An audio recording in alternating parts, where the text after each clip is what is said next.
In this presentation, I'm going to walk you through how the ESG Readiness Assessment Programme works in practice. The Readiness Assessment was designed to resolve the struggle businesses face in getting started with ESG. Developed to support organisations in going from 0 to 50 whilst laying the foundations required to reach ESG excellence over time, it's the most practical and proportionate option for smaller organisations and those unsure of their maturity in the subject. It delivers real risk reduction, commercial value, and the ability to evidence reasonable and responsible ESG practices. You're not alone if you feel like ESG is being forced upon you, either in the form of competing against your peers or directly pressed through procurement questionnaires and tenders. Procurement pressure is particularly frustrating for SMEs because you don't have a legal requirement to collect and report the data that your clients are demanding, and it feels unfair and it leaves you with a cost and resource burden.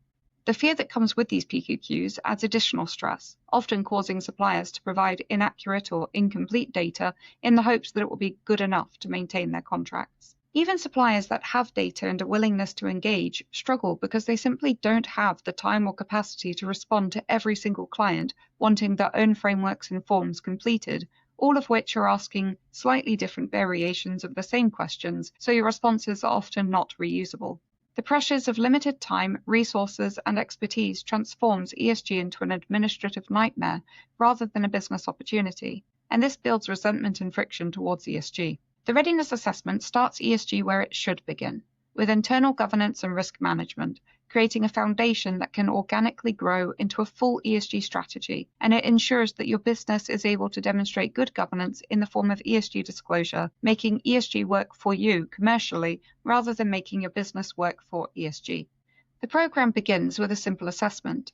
You'll receive a questionnaire and are asked to complete as much of it as possible, followed by an online workshop where we support you in finishing any gaps. The workshop also includes discussion and Q&A, allowing members across your organisation to better understand the risks that have been exposed and how ESG translates into systems across different departments and the differences between the various maturity stages that have been assessed. Attendees receive a training attendance certificate, and one member of your team is invited to complete a CPD certified training programme if desired. Once the assessment is complete, the results are analysed and a report is produced that calculates a score for each of the 6 assessment areas. This report is sent alongside an action plan that provides step-by-step guidance for implementing the foundational systems and documentation processes that are required for any controls that are currently missing or being managed informally. We then offer an additional online implementation workshop to support you in fully actioning the steps of the action plan.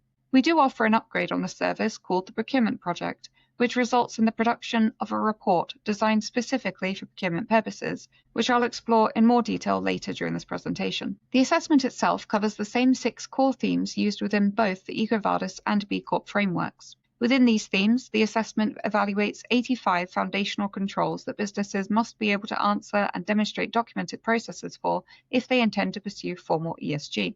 Our assessment is intentionally designed to be size and sector agnostic. This allows it to focus on the core governance and management controls that apply across organisations of every type, sector, size, and it prepares every organisation for either framework or for the development of a wider ESG strategy.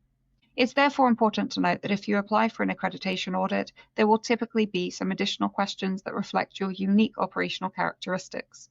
This assessment helps you to map how ready you are to progress to a formal audit against each assessment area. Both EcoVadis and B Corp are ultimately built upon the GRI framework. As a result, organisations that complete this programme may choose not to pursue formal accreditation immediately and instead use the foundations established to simply create a robust public-facing ESG report aligned to the GRI standards. One of the key benefits to completing the programme first is accreditation confidence. Both B Corp and EcoVadis require organisations to demonstrate that governance controls and management systems already exist within the business and that they've been properly implemented and communicated before the accreditation assessment began. The challenge is that many organisations apply without fully understanding what those expectations are. So when gaps are discovered during the assessment process, they scramble to create new controls, but they can't demonstrate that those controls existed before the accreditation application. This is one of the most common reasons that first-time applicants fail their assessments. Preparing in advance also reduces unnecessary cost. When organisations attempt to resolve gaps under the pressure of an accreditation deadline, they often end up purchasing emergency consultancy support or implementing rush solutions that could have been planned far more efficiently with earlier preparation. Being prepared also makes the process far less resource intensive. Instead of reacting to controls that suddenly appear in an accreditation questionnaire, organizations can schedule implementation activities logically. Training can be planned properly, communication can be structured, and teams aren't pulled away from their normal roles to deal with the last-minute compliance requirements. Finally, building the foundations first ensures that the systems implemented actually work. When organizations rush to design policies or controls purely to satisfy an accreditation requirement, ESG becomes a tick box exercise. By contrast, implementing and embedding these systems step by step ensures that the controls are genuinely used within the organization and are actively managing real operational risks. The assessment questions are essentially yes or no.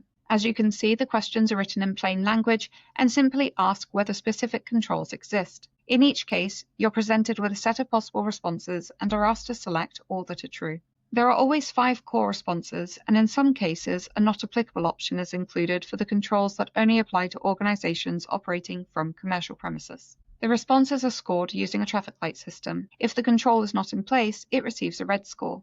The first selection, which represents informal controls, results in a blue score. Having a basic documented control leads to an amber, while the final 2 options result in green. The difference between those last 2 options often reflects whether a robust system exists, but it may not yet be fully documented in the way required for a formal audit. It's important to note that this assessment is not about passing or failing. It's a gap assessment designed to show what needs to be implemented in order to improve.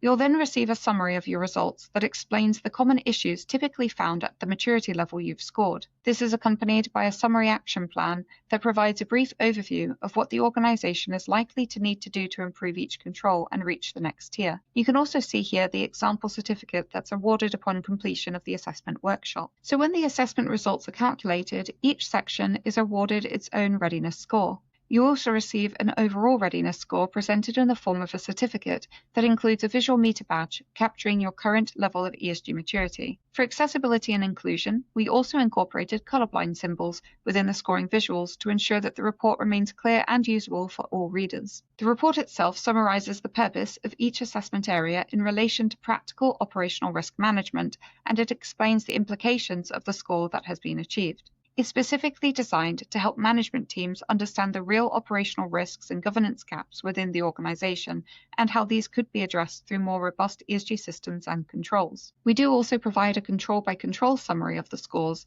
along with recommendations on how to improve based on the common gaps that are typically found at that level of maturity. The importance of each control is explained in the context of business risk, as well as in relation to both EcoVadis and B Corp requirements. This allows participants who are aiming to secure formal accreditation to clearly understand how each control and its current results align with their longer-term ambitions. Any results that score either red or blue are accompanied by a detailed PDF step-by-step action plan guide to support improvement. The Red and Blue Action Plan is designed to support organizations in establishing formal documented systems to manage any controls that are identified as either missing or informal.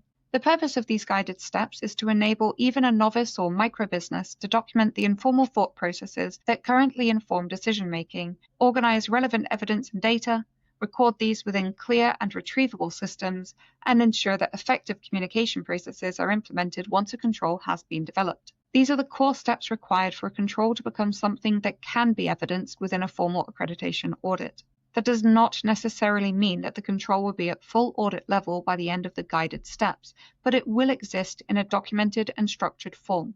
These processes are essential not only for formal accreditation, but for any credible ESG strategy. The Readiness Assessment Programme ensures that every participating business can establish auditable foundations for each of the critical ESG risks and controls. These can then be further strengthened and enhanced when preparing for a specific audit framework or reporting strategy, effectively removing one of the biggest barriers to first-time accreditation success. It's also entirely achievable even for a micro SME to participate and complete.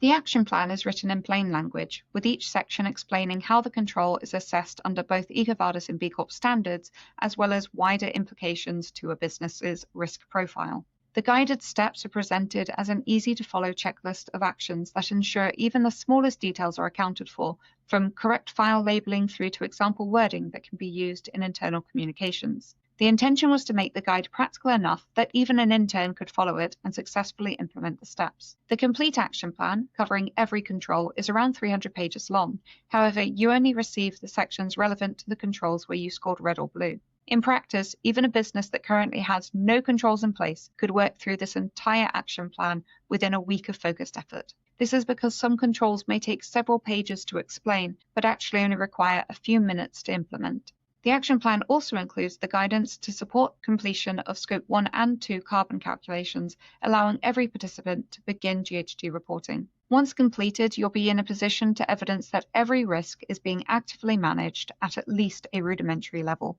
which means you've achieved your first ESG stopgap. Organizations that are primarily pursuing ESG to resolve procurement barriers can confidently evidence that ESG is now being practiced with documented processes. We do offer a procurement project which will bring all of these controls to audit standards and deliver a report to evidence this, along with presentation of data points procurement teams are often requesting. The key advantage of expanding a readiness program into the procurement project is that if you later need to secure a formal accreditation, you're only about 4 weeks away from being able to pass either EcoVadis or B Corp audits. The procurement report is specifically designed for procurement teams rather than being a highly narrative or visually styled document that's intended for public audiences. It focuses on providing the structured information that procurement teams actually need in an easily extractable format. It details the outcomes of the program, listing the ESG controls that are now being actively managed at maximum maturity, which proves that you, as a supplier, are fully aligned to the standards of EcoVadis, which is the leading ESG procurement and supply chain risk management framework. All of the data points that procurement teams commonly request are presented in a clear and structured format, and the report also includes your carbon data. The depth of this carbon data is dependent on the maturity of your existing reporting practices. If you intend to continue developing your ESG efforts, whether that means pursuing formal accreditation, enhancing your carbon reporting, seeking verification, or simply working towards specific procurement frameworks such as AVETA and Achilles, this can be outlined in a short narrative section within your procurement report, further enhancing the commercial value of this report by clearly communicating your commitment and ambitions for continuous improvement towards ESG, sustainability, and wider buyer expectations. Here you can see the practical progression of how you can advance from ESG readiness to ESG excellence. The next step from the Readiness Programme is the Procurement Project, strengthening every control until it reaches full audit-ready status. Beyond that sits the ESG Foundations Project, which includes the entire procurement project, but also introduces specific GRI disclosures, which allows for your first public-facing ESG report to be produced. This report includes social value reporting against UN SDGs and allows you to tell the wider stories about the good you may be doing, either for your internal workforce, your own operational processes, or wider community impact. The next logical step for organizations looking to secure a formal ESG rating is to implement verified carbon reporting. This should always include Scope 3 emissions, be aligned with the GHG protocol, and produce disclosures such as SECR or PPN 006, or both. Once 3-scope carbon reporting is in place and the foundational controls are audit ready, the organization is in a strong position to apply for a formal accreditation audit. And with our 100% first-time pass rate, we're confident in the speed and accuracy with which we can complete this work. Once an organization has achieved B Corp or EcoVadis accreditation, the next steps become a matter of ambition and appetite. Some organizations will choose to pursue gold standard ESG excellence, which requires enhanced carbon reporting across all material Scope 3 categories. The final stage in our service progression is comprehensive GRI reporting. This introduces deeper narrative reporting targeting specific stakeholder groups and ultimately produces an ESG report that is built around your organization's brand and strategic positioning. Regardless of where you intend to go with your ESG strategy, the logical starting point is the ESG Pro Readiness Programme.